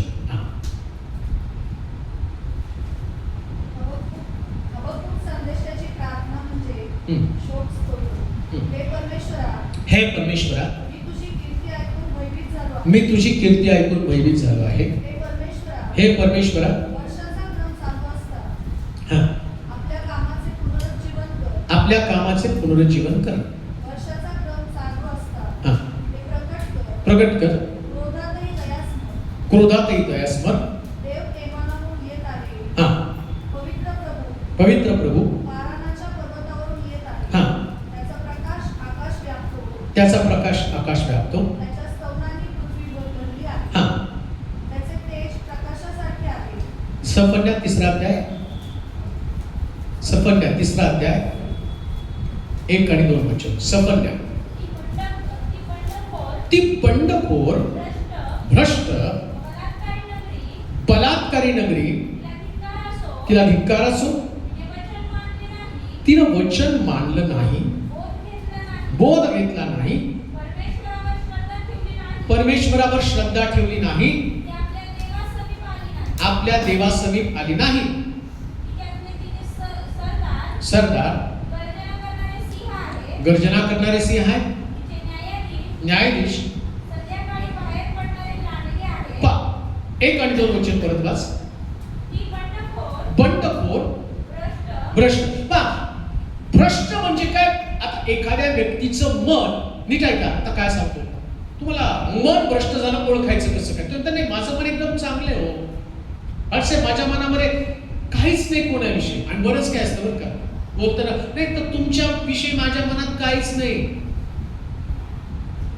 आता तुमच्या मनात काय आहे का नाही ओळखायचं कसं काय? तुमचं मन भ्रष्ट झाले ओळखायचं कसं काय? बायबल सांगतं बंडखोर मन हे भ्रष्ट मन आहे. तुमचं मन जेव्हा बंड करतं आणि बंडखोर मन झालं हे ओळखायचं कसं काय? आता त्याच्या खाली दिले. हा, 1 पासून. बंडखोर, भ्रष्ट, बलात्कारी नगरी, तिला धिक्कार असो, वचन. बंडखोर मन म्हणजे वचन न मानणारं मन. एखाद्या व्यक्तीचं मन बंडखोर आहे म्हणजे वचन मानत नाही. तुम्ही किती पण वचन सांगा, किती वचन सांगितलं तर त्या वचनाच्या विरोधामध्ये मन. क्षमा करायला सांगितली, क्षमा करायला तयार नसतं. माफी मागायला सांगितली, माफी मागायला तयार नसतं. प्रेम करायला सांगितलं, प्रेम करायला तयार नसतं. शब्दात पाळण्यासंबंधानं सांगितलं, शब्दात पाळायला तयार नसतं. विश्वास ठेवायला सांगितलं, विश्वास ठेवायला तयार नसतं. ईर्ष्या काढून टाका म्हटलं, ईर्ष्या काढायला तयार नसतं. हे मन जे आहे ते बंडखोर असतं. आणि बंडखोर मन म्हणजे देवाचं वचन न पाळणारं मन. आता तुम्हाला कितीतरी वचन बघा, तुमच्या जन्मलेल्या दिवसापासून आत्ताच्या दिवसापर्यंत तुम्ही एवढी वचनं ऐकली असतात. तरी एक सभा होती आणि ती सभा झाल्यावर तिथं कोणीतरी वक्ता येतो, तो अनाउन्समेंट करतो, ज्याला आता आपलं जीवन नव्यानं प्रभूला द्यायचं त्यानं पुढे या. 30 वर्ष 40 वर्ष तुम्ही काय झोपा काढल्या होत्या का? आता तुम्ही गेला पश्चातापासाठी पुढे. आता तुम्ही जातात तिथं म्हणता, देवा मला क्षमा कर, मला क्षमा कर, मला क्षमा कर. आणि मग तो वक्ता तुमच्यासाठी प्रार्थना करतो. तो प्रार्थना केल्यावर तुम्ही रडता. मग तुम्ही घरी येता आणि घरी आल्यानंतर तुम्ही म्हणता, आज माझं तारण झालं. पुन्हा 4 वर्षांनी आणखी एक वक्ता येतो आणि तो अनाउन्समेंट करतो, आज कोणाच्या अंतःकरणामध्ये देवानं काम केलं. पुन्हा तुम्ही तिथं जाता. मग त्या वक्त्याचं काय, 30-40 वर्षापूर्वीचं काय, आत्ताचं काय? याचा अर्थ तुमचं मन सारखं बंड करत आलेलं आहे. वारंवार तुम्ही चुकत आहात आणि सैतानानं तुम्हाला ट्रॅप केलं, तुम्हाला अडकवलं. तुम्हाला एकदा पश्चाताप झाला की त्याच्यानंतर तुम्हाला स्वतःचं प्रोटेक्शन करायचं आहे. तुम्हाला तुमचे विचार शुद्ध करायचे, तुमच्या विचारांमध्ये तुम्हाला टिकून राहायचं. बघा आता येशू ख्रिस्त एका ठिकाणामध्ये क्षणवचन पाळण्यासाठी सांगतो, त्याच ते शिष्य ऐकतात आणि हळू चर्चा करताना काय म्हणतात, एवढं कठीण वचन कोणाला पाळायला. आता कोणाबरोबर बोलले ते? येशू बरोबर असताना. विचार करा, आता येशूच्या सोबत राहणारे 12 शिष्य, त्यांची कुजबुज आहे, हे वचन एवढं कठीण आहे. माझ्याबरोबर असणाऱ्या लोकांची किती कुजबुज असेल? ते येशूच्या बरोबर राहून त्याच्या विरोधात बोलतात. मला दुसऱ्या भाषेमध्ये ते असं करत असतील, येशूनी तर प्रीचिंग करताना त्यांच्यातच आहे. कुठलं जमतंय, बाळकाला काय होतंय तोंड घेऊन बोलायला, हे काय एवढं सोपं असतंय का पाळायला, हे कुणाला जमणार आहे. आता येशूच्या वेळेस तशी कुजबूज चालली होती. बंडखोर मन, कोणाचा ताबा गेला, ज्याने मनामध्ये बंड केलं. म्हणून लक्षात, देवाचं वचन आलं ना, तिथं प्रार्थना तुम्हाला काय करता आली पाहिजे, हे देवा तुझं वचन पाळण्यासाठी पवित्र आत्म्याची शक्ती मला पुरव, पवित्र आत्म्याची शक्ती मला पुरव. आणि ते आत्मिकपणा मंडळ्या या दिवसामधनं पूर्णपणे तो आत्मिकपणा निघून, एक ट्रॅडिशन, एक परंपरा, रविवारी चर्चला जायचं एक परंपरा आहे, ग्रहण केलं, मन स्वच्छ केलं, अंतःकरण त्याच्यामधला कठीणपणा निघून गेला, क्षमेची भावना आली, प्रीती तुमच्यामध्ये आली. कोणती प्रीती? ख्रिस्तानं क्रूसावरती अर्पण केलेली प्रीती. ही प्रीती नाही एकमेकाला जाताना प्रेज द लॉर्ड म्हणायचं, गळ्यात गळा घालायचा. अहो, गळ्यात गळा घालून चुंबन घेऊन त्याने येशू ख्रिस्ताला क्रूसावरती दिलं. काय तुमच्या गळ्यात गळा, हातात हात घेऊन praise the Lord, praise the Lord system मध्ये सगळं बंडल आहे, डुप्लिकेट आहे. काय त्याच्यामध्ये ओरिजिनलिटी आहे? मग खरं ओरिजिनल काय? इथं स्वच्छ, इथं स्वच्छ, इथं स्वच्छ पाहिजे. एकदा इथं स्वच्छ झालं ना, मग मला तुम्हाला सांगू द्या, ज्यानं येशू ख्रिस्ताला शिव्या दिल्या, येशूनं पुनरुत्थानानंतर म्हटलं जाऊन पहिले त्याला सांग मी जिवंत झालो. हे इथं स्वच्छ आहे, इथं स्वच्छ आहे. हे बंडखोर मन तुमच्यात निघून गेलं पाहिजे. आणि म्हणून आम्ही पाहतो, बंडखोर मन देवाचं वचन पाळण्यासाठी तुम्हाला प्रतिबंध करतं. वचन नाही पाळायचं. तुमचं मन, किती वेळा तुम्ही देवाचं वचन ऐकलं, त्या वचनाला प्रतिसाद तुम्ही दिला का? आम्हाला प्रत्येक गुड फ्रायडेची वाट बघावी लागते. मग तिथं तो वक्ता येतो, 3 तास ओरडून एक वाक्य बोलून जातो, हे बाप्पा यांना क्षमा कर, मग जाऊन ते क्षमा करतात. म्हणजे 1 वर्ष त्याला पायाचा घालावं लागतं. 1 वर्षानंतर वक्ता येतो आणि तो सांगतो येशू जगासाठी मध्यस्थी करतो आणि क्षमेचा उद्गार उच्चारतो, मग तुम्ही जाऊन क्षमा करता. आता विचार करा, त्याच्या अगोदर येशू आला किंवा त्याच्या अगोदर तुम्ही मेला तर क्षमा न केल्यानं स्वर्ग राज्य तुमचं जाणार आहे ना. एक गोष्ट लक्षात ठेवा, ज्याच्या अंतःकरणामध्ये क्षमा नाही त्या व्यक्तीला स्वर्गाचं राज्य कधीच प्राप्त होऊ शकत नाही. हे कायम लक्षामध्ये ठेवा. स्वर्गाच्या राज्यामध्ये जाण्यासाठी तुम्हाला क्षमेच्या हृदयाची नितांत गरज आहे. आणि जर ते क्षमाशील हृदय तुमच्याकडे नसेल तर स्वर्ग तुमचा 100% हुकणार आहे. 100% तुम्ही गमावणार. प्रार्थना केल्यानं कुणाला स्वर्ग मिळणार नाही, चर्चला गेल्यानं कुणाला स्वर्ग मिळणार नाही, शास्त्र वाचन केल्यानं कुणाला स्वर्ग मिळणार नाही. स्वर्गाची कल्पना तुमच्या डोक्यामध्ये असेल तर पहिल्यांदा क्षमा करणारं अंतःकरण असलं पाहिजे. म्हणजे तुम्ही देवाचं वचन पाळणारे लोक असले पाहिजे. देवाचं वचन पाळणं म्हणजेच क्षमा करणं. म्हणून त्या ठिकाणामध्ये असं म्हटलं, हा बंडखोर मन म्हणजे देवाचं वचन न पाळणारं मन. पुढे, हा, ती बंडखोर, भ्रष्ट, बलात्कारी नगरी, तिला धिक्कार असो, तिनं वचन मानलं नाही, बोध घेतला नाही, परमेश्वरावर श्रद्धा ठेवली नाही, आपल्या देवासमीप आली नाही, तिच्यातले तिचे सरदार गर्जना करणारे सिंह आहे, न्यायाधीश संध्याकाळी बाहेर पडणारे लांडगे आहे, सकाळपर्यंत काही शिल्लक. आता जेव्हा मन बंडखोर बनतं, मन भ्रष्ट होतं, एक वाक्य ऐका, लिहून घ्या आणि काय तुमच्या मनामध्ये ते बिंबवा. जेव्हा मन भ्रष्ट होतं तेव्हा मनुष्य बंडखोर बनतो. आणि मनुष्य बंडखोर बनतो म्हणजे आपण पीडित झालो तर तो दुसऱ्याला पीडा देण्याची काम करतो. नीट आहे का? मन बंडखोर झालं ना तर काय होतं माहिती का, आम्ही पीडित बनतो, आम्हाला त्रास होतो प्रत्येक गोष्टीचा. आणि या व्यक्तीचं वैशिष्ट्य काय माहिती का, जो व्यक्ती पीडित होतो तो व्यक्ती सतत दुसऱ्याला पीडा देण्याचं काम करतो. म्हणून तुम्हाला कोणी पीडा द्यायला लागलं ना, याचं त्या लक्षात घ्यायचं, हा पीडित आहे, हा बंडखोर आहे. मग लक्षात ठेवा, तुम्ही जर कोणाला पीडा देत असाल, दुसऱ्या भाषेमध्ये म्हणत असेल, तुमच्यामुळं कोणाला त्रास होत असेल तर याचा अर्थ तुमच्यामध्ये त्या पीडा देणाऱ्या आत्म्यानं काम करायला सुरुवात केली. म्हणून पृथ्वी तलावर जगताना माझ्यामुळं कुणाची शांती तुटू नये, माझ्यामुळं कुणाचा आनंद जाऊ नये, माझ्यामुळं कुणाचं समाधान जाऊ नये, माझ्यामुळं कुणाच्या डोळ्यामध्ये अश्रू येऊ नये, माझ्यामुळं कुणाचं मन दुखावलं जाऊ नये, याची खबरदारी तुम्हाला घ्यावी लागणार आहे. तुम्हाला त्याची खबरदारी घ्यावीच लागणार. कोणी दुखावलं नाही का केलं पाहिजे. आता विचार करा, अहो आमच्या तोंडातनं तर एवढे शब्द निघतात की समोरच्या व्यक्तीच्या डोळ्यातनं अश्रू बघितल्याशिवाय आम्हाला समाधान मिळत नाही आणि झोप पण लागत नाही. हो, कधी बदला घेतो, कधी त्याचं प्रत्युत्तर करतो. मग कसले धार्मिक आत्मे, मग कसले तुम्ही आत्मिक लोक आहात. सैतानाचं काम तेच आहे, धूर्तपणे तुमचं मन भ्रष्ट करतो तर अशा पद्धतीने करणार आहे. या पृथ्वी तलावर तुम्ही राहताना आपण पीडित झालो की इतरांना सुद्धा पीडा देण्याचं, त्रास देण्याचं काम करतो. आणि अशा व्यक्तीमध्ये अज्ञान मानणारा आत्मा काम करत असतो. कोणत्या व्यक्तीमध्ये?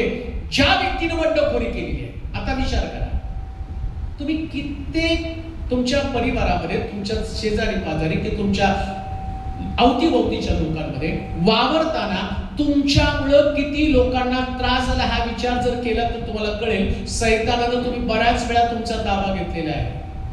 बऱ्याच वेळा तुमचा ताबा घेतलेला. तुमच्याद्वारे त्याने लोकांना पीडा देण्याचं काम केलं.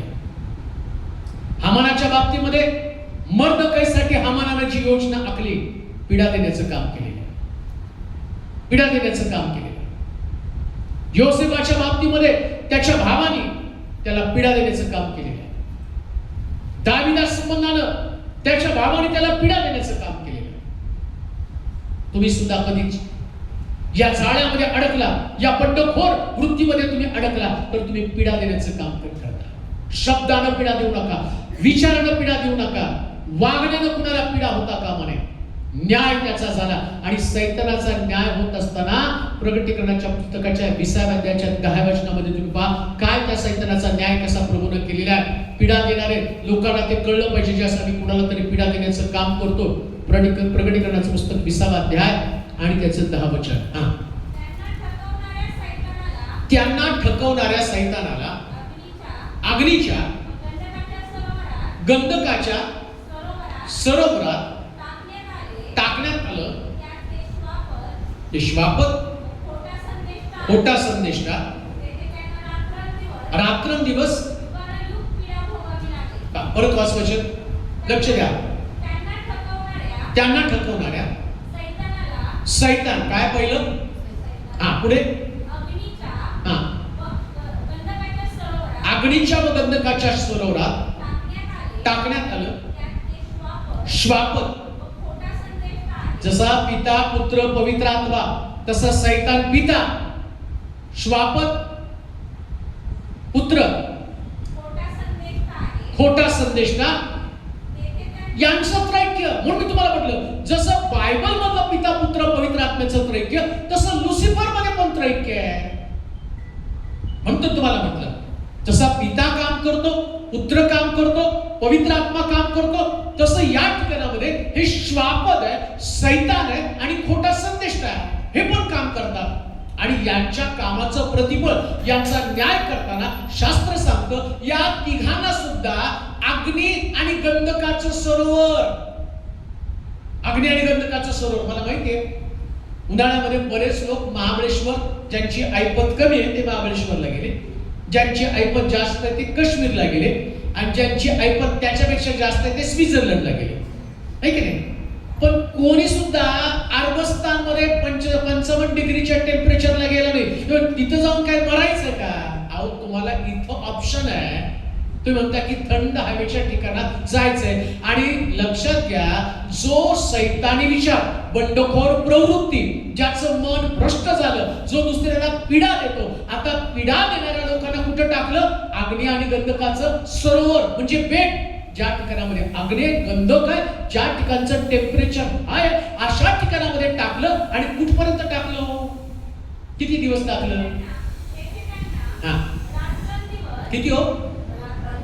अहो रात्री पण टेम्परेचर कमी नाही, दिवसाही कमी नाही आणि बरं, हे टेम्परेचर तुमचं 40-45 नाही, नुसतं आता त्या ब्रिटनमध्ये या वर्षामध्ये आपल्या शहरामध्ये आपल्याला इतकी सवय 45 पर्यंत गेलं तरी आपल्याला काही वाटत नाही, आणि त्या इंग्लंडमध्ये तापमान 45 गेलं तर 1200 लोक मेले. हो, 1200 लोक मेले. का तर टेम्परेचर फक्त 35 झालं आणि आपल्याला 45 ची सवय, पण तिथं 35 तापमानामध्ये एवढे मेले. आता तिकडं नरकात तर टेम्परेचर याच्यापेक्षा जास्त आहे. आता या टेम्परेचर मध्ये परत एक दिवस नाही, ते म्हणतात नाही आता थोड्या दिवसांनी पाऊस येईल, मग त्याच्यानंतर पुन्हा हिवाळा येईल, म्हणजे थोडे दिवस आम्हाला कष्ट काढलं तर आम्ही नॉर्मल होतो.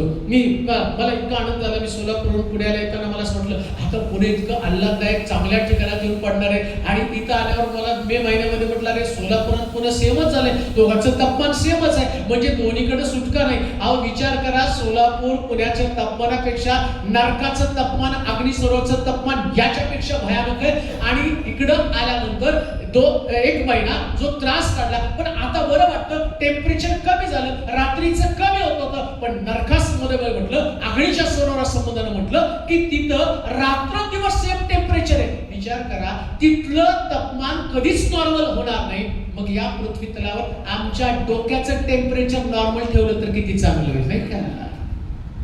आणि तर माझं टेम्परेचर खाऊ नकोस, काय शब्द आहे तो? हा, माझं टेम्परेचर नॉर्मल राहू दे, माझं टेम्परेचर वाढवू नकोस. हा, मला माझं डोकं फिरवू नको, माझ्या डोक्याला ताप देऊ नकोस.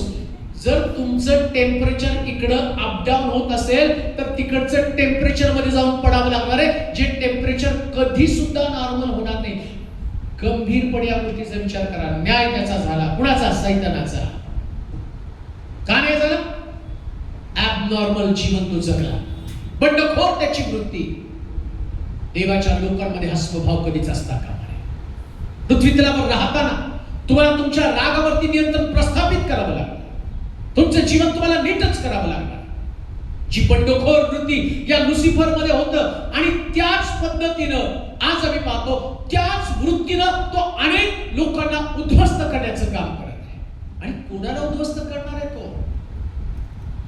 काय जगामध्ये असणाऱ्या लोकांना नाही. ध्यानात घ्या, बायबल सांगतं पुष्कळ जर आतमध्ये जाण्याचा नेटानं प्रयत्न करतील, पण त्यांच्याच्यानं जाणार नाही. मग कोणासाठी बोलला तो?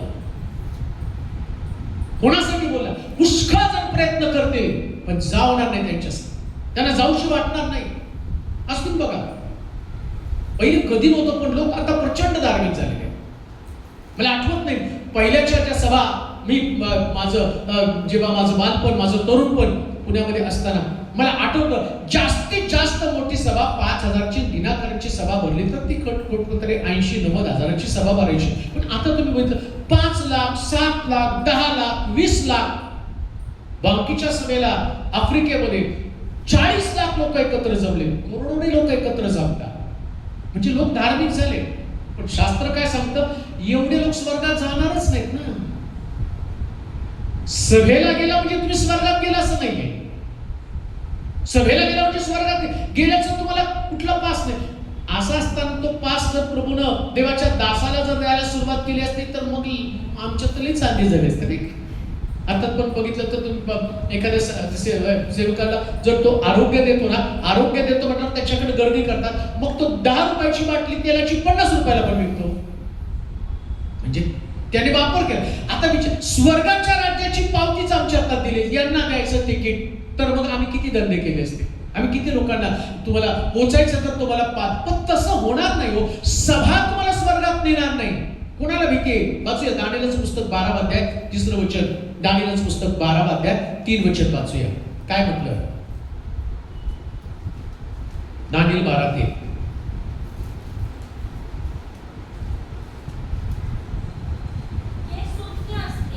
जे शून्य असतील अंतराच्या प्रकाशासारखे झळकते.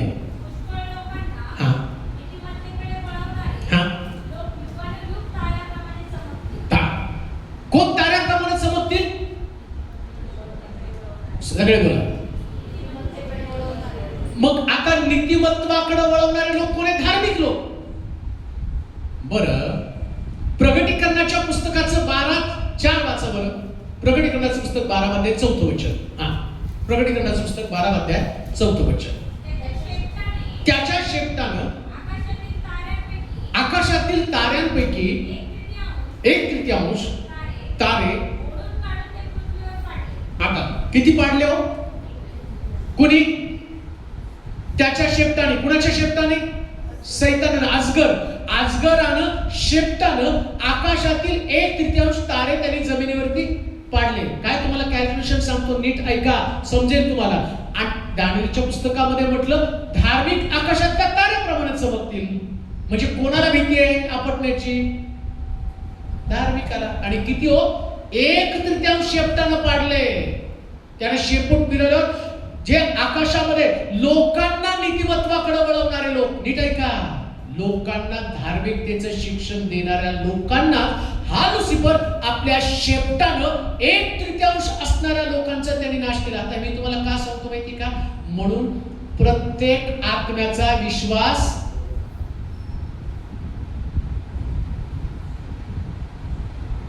मी तुम्हाला देवाचं वचन सांगत असेल, जाता जाता मी तुम्हाला सांगेन, वचनावर विश्वास ठेवा पण माझ्यावर विश्वास ठेवू नका. समजतंय का? वचनावर पण पास्टर तेलावर विश्वास ठेवू नका. आज मी तुमच्या समोर देवाचं वचन बोलत आहे, तुम्हाला देवाचं वचन सांगण्यासाठी मला आनंद पण होत आहे. पण पास्टर तेलोरे याचा ताबा सैतान कधी गेले तुम्हाला पण नाही कळणार. मग तुम्ही म्हणून पाळक साहेब आता तुमचं ऐकायला येऊ का नको? बायबल स्टडीला आम्ही येऊ का नको? या. पण मी पुन्हा तुम्हाला सांगतो, देवाच्या वचनावर विश्वास ठेवा, व्यक्तीवर विश्वास ठेवू नका. सांगण्याचं तात्पर्य, व्यक्ती पूजा करू नका. परमेश्वराचं वचन 100% शुद्ध आहे आणि ते तुम्हाला स्वर्गात नेणार आहे.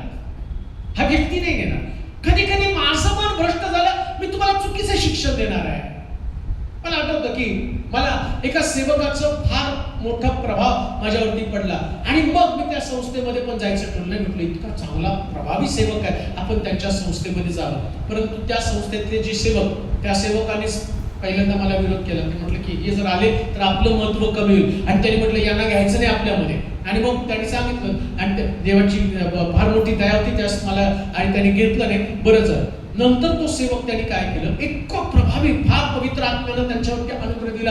भारतभर जगामध्ये त्यांनी मंडळ्या स्थापन केल्या. इतकी सुंदर सेवा त्यांची चालली. नंतर त्या सेवकानं काय केलं माहिती का? सगळी पद्धत बदलली आणि मग प्रत्येक बाळकाला त्याच्या पायाचं चुंबन घ्यायला लावलं, हाताचं चुंबन घ्यायला लावलं आणि सगळी मूर्ती पूजा पुन्हा एकदा त्याने त्या मिनिस्ट्रीमध्ये आणली. आता विचार करा, एवढा मोठा सेवक भ्रष्ट झाला, चुकला.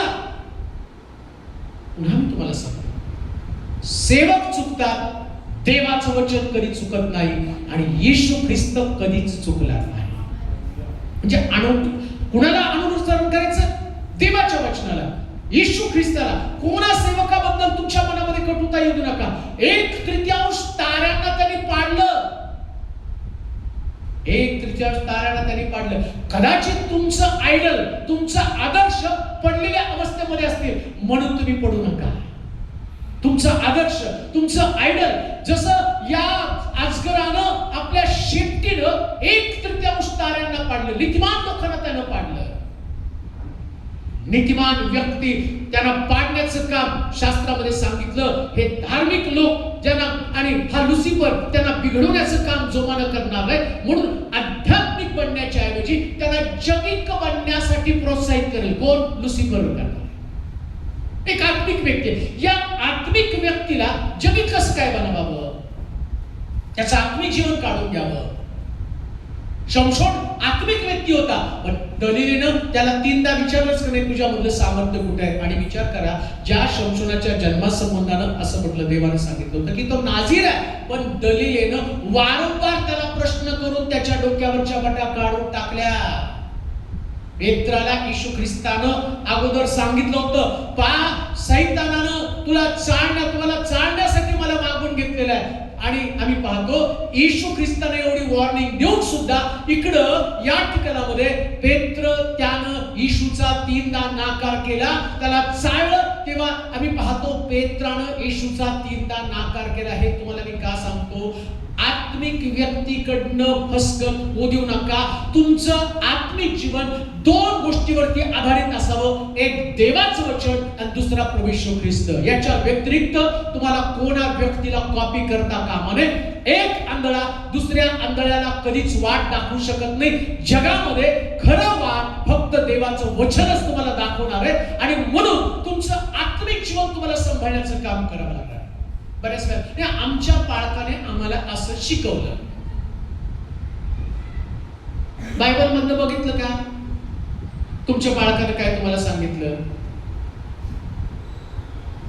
मला आठवतं की एका बाळकाचा माझ्या जीवनावरती फार प्रभाव होता आणि त्याचा प्रभाव असणं पण गरजेचं होतं. कारण ते बाळक मला एकदा मी चर्च बोलवलं, मला माझी तब्येत बरी नव्हती आणि मी घरी थांबलो. चर्चला गेलोच नाही. मग मंडळीतले लोक माझ्याकडे आले, कधी आले मला भेटण्यासाठी. आणि मग कॉलेजला होतो, थोडंसं अट्रॅक्शन जगाचं होतं. टीव्ही पलंग असा समोरच होता, तो लावला, पिक्चर लागला होता आणि मी तो बघायला होता. ते बंद करायला पूर्वी बटनाचा टीव्ही होता, रिमोटचा नव्हता. मग ते बंद कसा करायचा ते पाळत घरी आला आणि त्याने त्याचं दिलं डोकं आणि त्याने अशी प्रार्थना केली, देवा या नरकातनं मनोजला बाहेर काढ. आणि मला असं वाटलं तर मी नरकातच पडलोय आणि पाळत मला म्हणून बाहेर काढायला. आणि इतकं घाबरलो. त्यांच्या प्रार्थनेनं तापाचा घाम कमी पण प्रार्थनेचा घाम जास्त आला. तशी प्रार्थना केली की असं वाटलं की आता तो लुसिफर येणार, मला फटके मारून नरकात घेऊन जाणार. आणि तेव्हापासून मी टीव्ही अजिबात बघायचं बंद केलं. म्हटलं नाही आता बघायचंच नाही आणि बघत नाही, मला आवडत पण नाही. आता त्या वेळेस तर जे निश्चय केला परत फिरून त्याच्याकडे गेलो नाही, बघितलं नाही. सिनेमा नाटकं त्याच्यात एवढं इंटरेस्ट पण आहे. मॅच बघायचो ती पण फिक्सिंगमुळे ती बंद करून टाकली. म्हटलं बघायला ते पण काय आता बातम्या काही बघत नाही, आवडत नाही. पण नंतर तोच पाळत एकदा एका व्यक्तीला गाडीमध्ये बसवल्यावर म्हटलं काय हो त्याने डॉनची गाणी लावली म्हटलं त्याच्यामध्ये.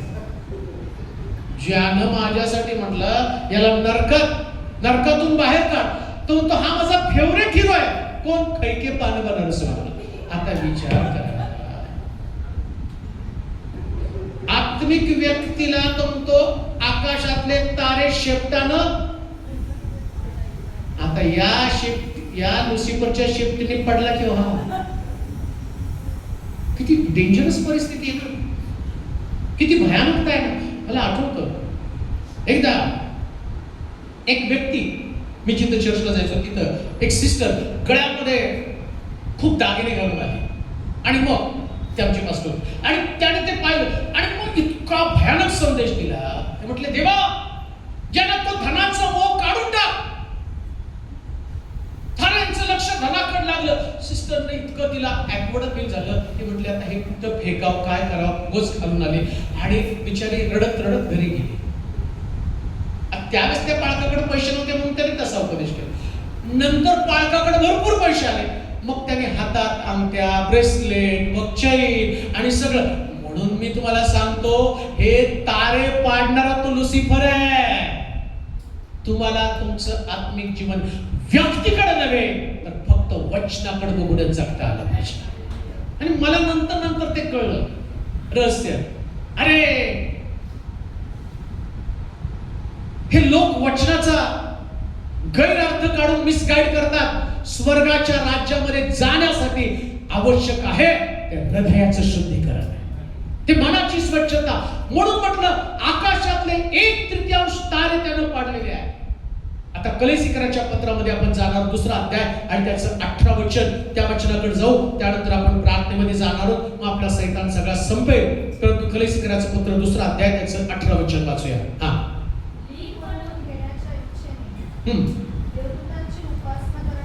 देवदूतांची उपासना करणाऱ्या, स्वतःला न दिसलेल्या गोष्टींवर अवलंबून राहणाऱ्या,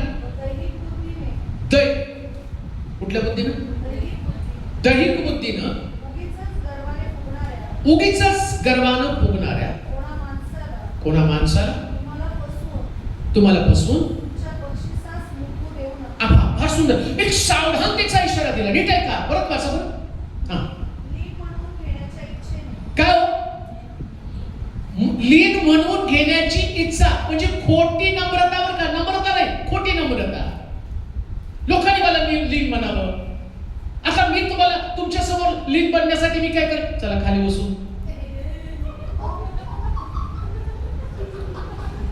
आता मी बसलो खाली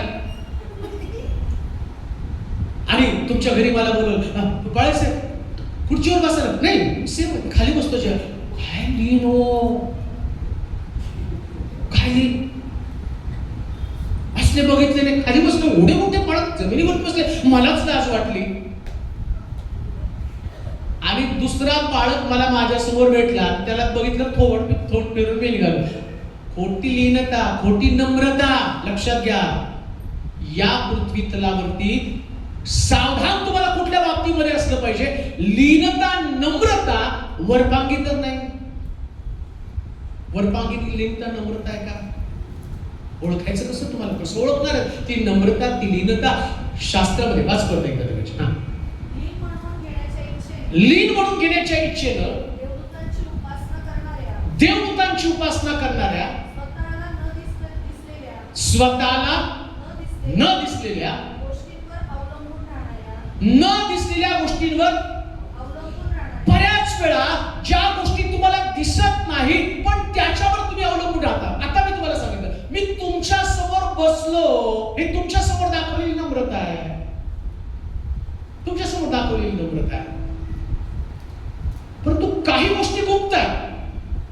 त्या गुप्त गोष्टी देव पाहतो आणि त्या गोष्टींमध्ये तुम्ही पाहता तुमची धार्मिकता जी आहे ती धार्मिकता आणि चारी बाजूनं व्यापलेली धार्मिकता असली पाहिजे. म्हणजे जसं तुम्ही चर्चमध्ये, जसं तुम्ही मंडळीमध्ये, जसं तुम्ही धार्मिक लोकांबरोबर, तसं तुम्हाला तुमच्या घरामध्ये, तुमच्या अवतीभोवती, समाजामध्ये जिथं तुम्ही जाल तिथं तुम्हाला तसंच दिसलं पाहिजे.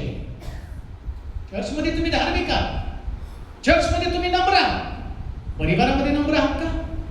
कुटुंबामध्ये तुमची धार्मिकता, समाजामध्ये तुमची धार्मिकता. तो कधी कधी वडील त्या पालकाकडे येतो, पालक साहेब म्हणतात, तुमचा मुलगा फार नम्र आहे हो. तो बाप म्हणतो, घरी येऊन बघा ना,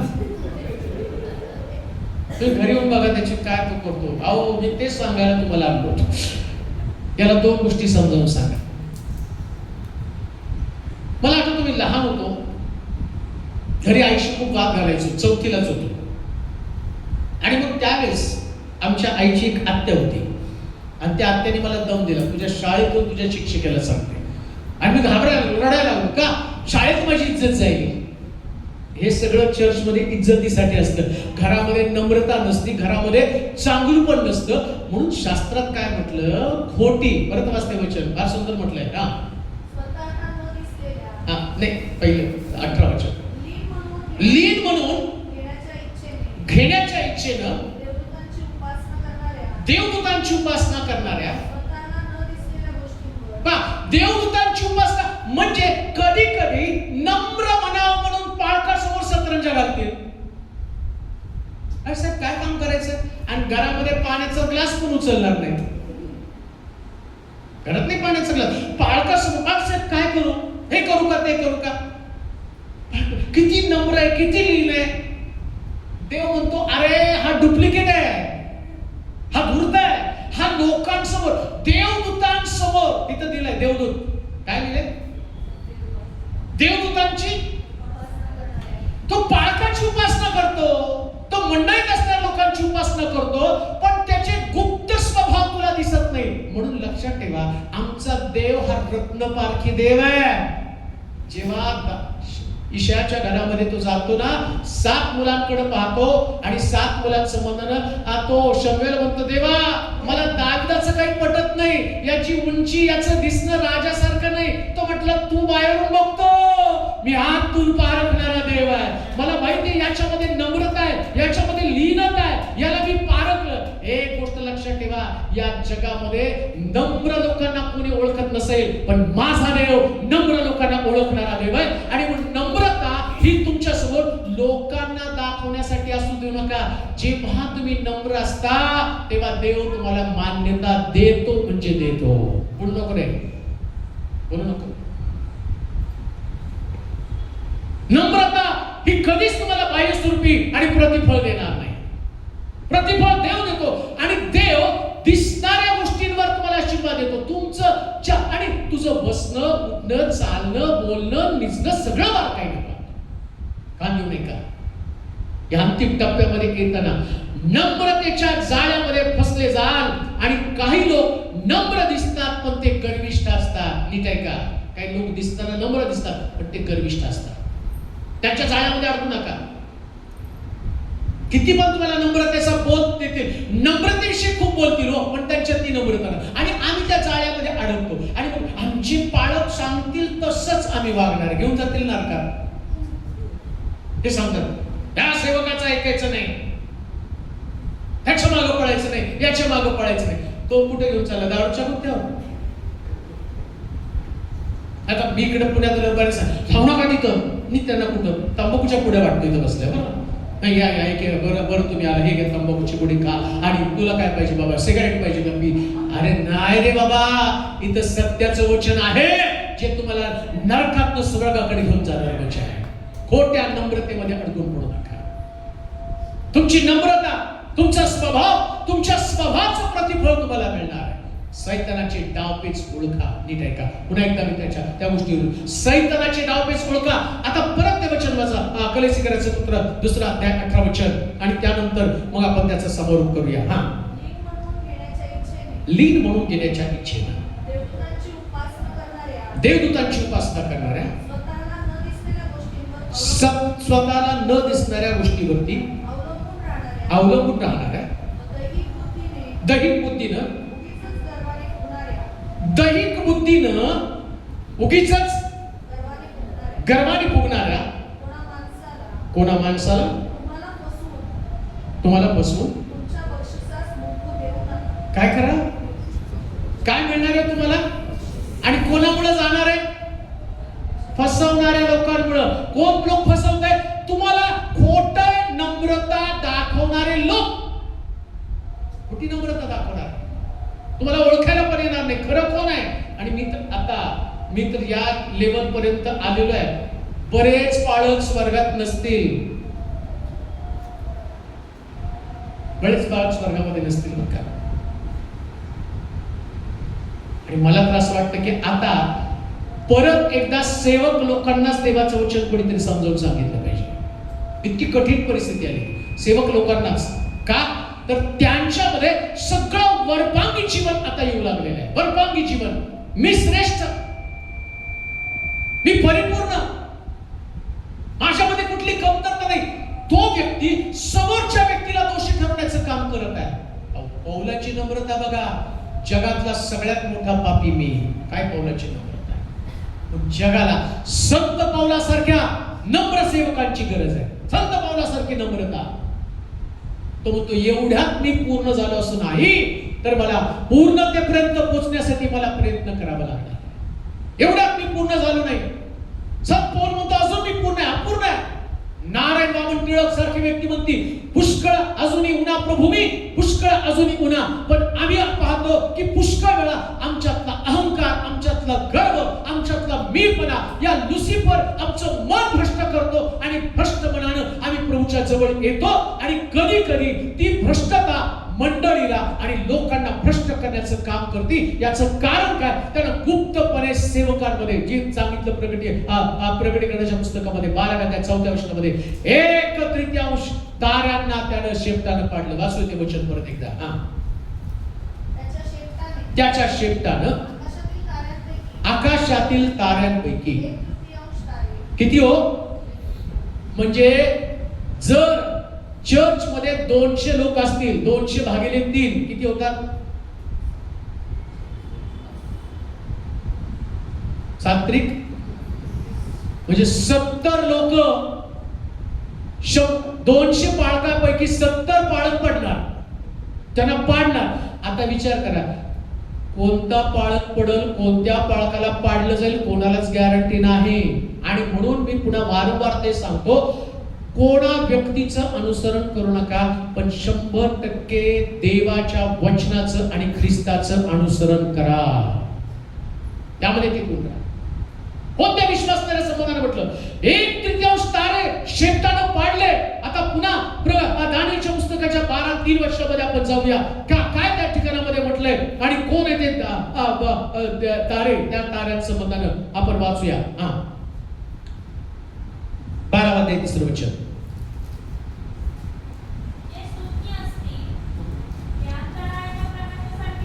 कोण आहे तो?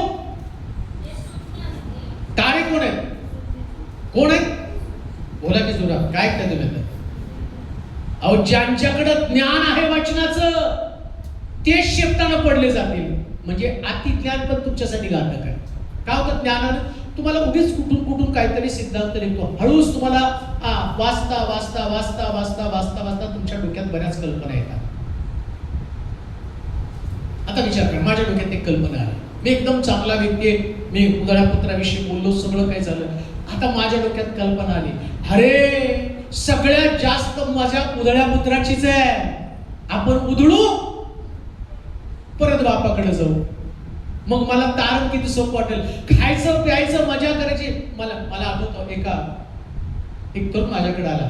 तो एखादं मोठं पाप घडलं तर काय करायला पाहिजे म्हटलं. आता मला वाटलं मार्गदर्शन मागतो की चूक घडली असेल मग काय करायला पाहिजे. मी म्हटलं काय नाही, किती मोठं पाप केलं ना तर प्रभूकडे जाऊन क्षमा मागायची. प्रभू सगळ्या पापांची क्षमा करतो, जसं त्या चोराला क्षमा केली. या बाबानं गेल्या सगळ्यात मोठं पाप करून बसलाय. का तर त्याने आधी माझ्याकडनं सल्ला घेतला होता. म्हणजे लक्षात ठेवा, कधी कधी लुसिफर तुमचं मन भ्रष्ट करतो, कळत पण नाही तुम्हाला कशा पद्धतीने तुमचा बचाव तुम्ही करावा. तो पापाकडे घेऊन जाणार आहे. ज्ञान हे तुमच्यासाठी घातक असणार आहे. अति ज्ञान जसं शास्त्रामध्ये दिल्याप्रमाणे ते ज्ञान शोधलं आणि शास्त्री पुरुषांनी याच ज्ञानाचा वापर करून आम्ही पाहतो की त्यानं स्वर्गाचं राज्य लोकांना बंद करून टाकलं.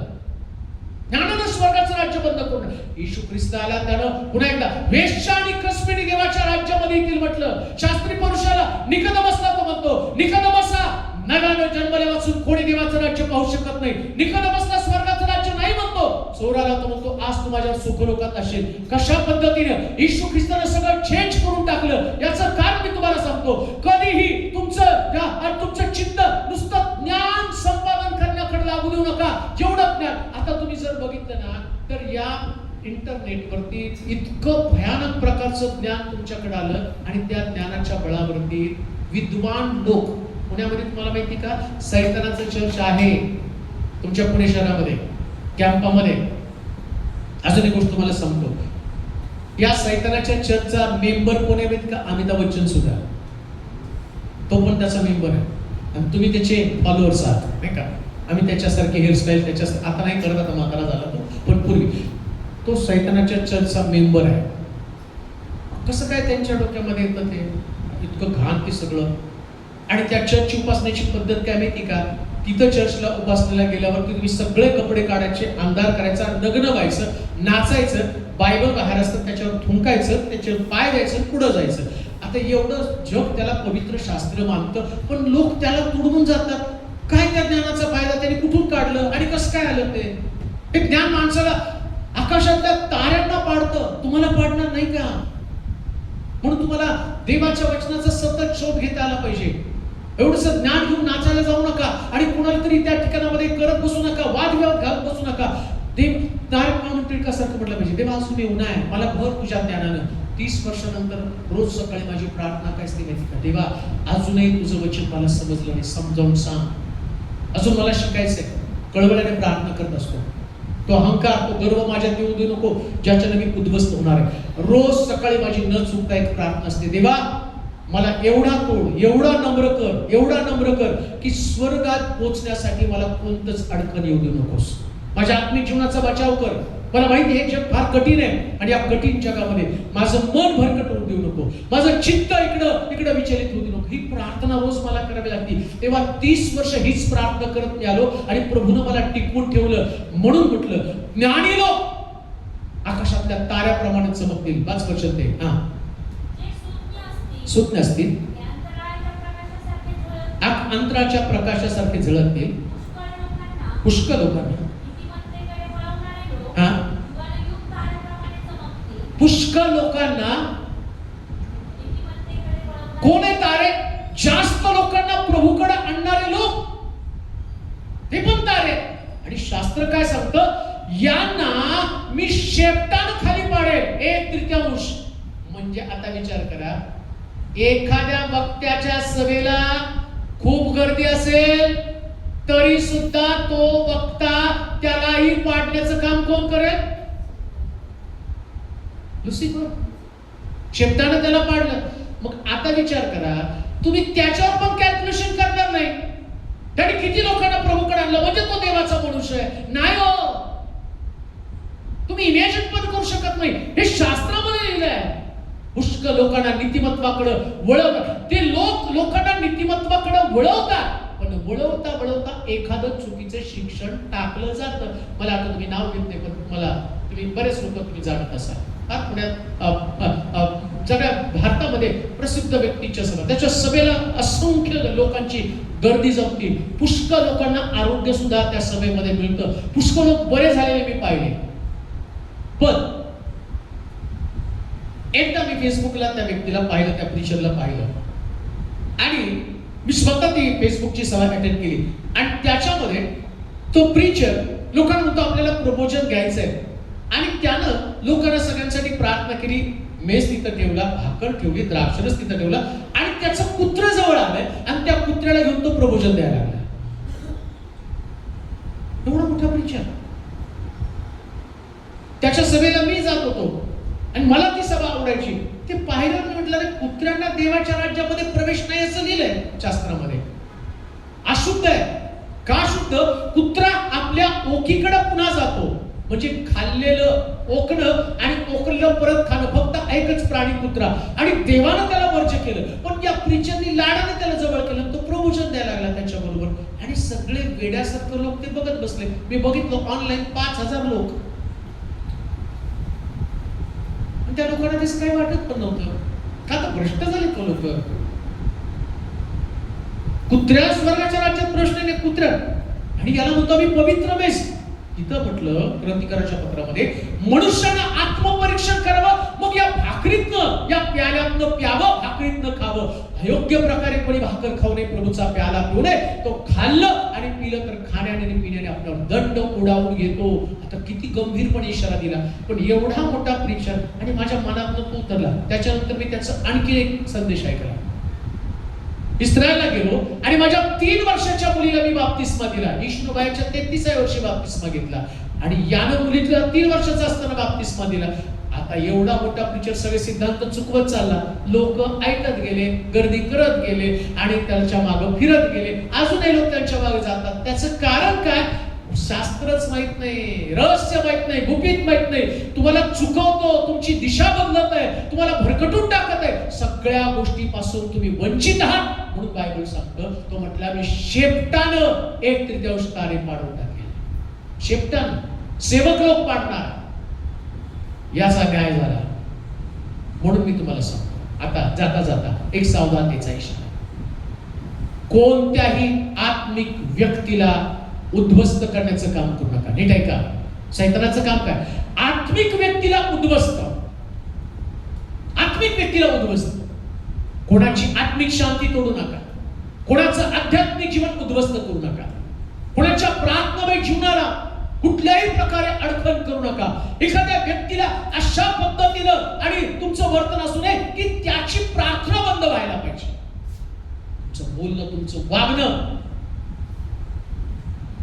परुषाने शिवनाच्या घरामध्ये येशू ख्रिस्त जेवण करत असतात. मरियेची प्रार्थना, ती रडत आहे आणि येशूच्या चरणावरती अश्रू टाकत आहे, आला वस्त्र कुपी फोडत आहे. परंतु परुषानं तिला या प्रकारचं आत्मिक जीवन जगण्यासाठी आणि प्रतिबंध केला. तसं तुम्ही कोणाच्या आध्यात्मिक जीवनाला अडखळ ठरू नये. आणि जो व्यक्ती ठरतो तो शेपटानं 1/3 तारे पाडले. पुन्हा मी तुम्हाला सांगतो, तुमच्यामुळं कोणी माघारी जाऊ नये. कोणी तुमच्यामुळं माघारी जाऊ नये. कोणी तुमच्यामुळं सेवा बंद करू नये. कोणी तुमच्यामुळं आत्मिक जीवनामध्ये आणि कमी पडू नये याची खबरदारी तुम्हाला घ्यावी लागेल. आणि ही गोष्ट जो व्यक्ती सांभाळतो तो सैतानी सगळे डावपेच ओळखून आपलं जीवन प्रभूला समर्पित करतो. मला असं वाटतं की हा पहिला न्याय इथं संपलेला आहे. आता दुसऱ्या न्यायाला पुढच्या आठवड्यामध्ये आपण सुरुवात करणार आहोत. मला माहितीये आम्हाला सगळ्या न्यायाची गरज आहे, परंतु माझी प्रार्थना असेल की देवा या तुझ्या लोकांना तू सांभाळ, का तर न्यायाच्या दिवशी ह्यांनी उद्ध्वस्त होऊ नये, तर प्रभूमध्ये त्यांनी टिकून राहावं. आता पुढचा न्याय मनुष्यावरचा न्याय पुढच्या गुरुवारपासून आपण चालू करणार आहोत. एक 5 ते 6 आठवडे त्याच्यामध्ये जातील, परंतु मनुष्याचा न्याय कोणते मला समजून घेणं फार गरजेचं आहे. तर पुढच्या आठवड्यामध्ये या न्यायासंबंधाने आपण पाहणार आहोत. यावेळेस आपण आपल्या जागेवरती उभं राहूया आणि ऑफरिंगचं एक गीत गाऊ. त्यानंतर ऑफरिंग झाल्यावरती सगळ्यांसाठी प्रार्थना केली जाईल. तर त्याच्या अगोदर आपण आपल्या जागेवरती उभं राहूया. सगळ्यांसाठी आपण नंतर प्रार्थना करू. त्याच्या अगोदर ऑफरिंगचं एक गीत गायलं जाईल. आपल्या जागेवरती आपण उभं राहूया. ऑफरिंगसाठी आपण प्रार्थना करूया. त्यावेळेस आपण सर्वजण आपल्या हातामध्ये आपलं ऑफरिंग दशा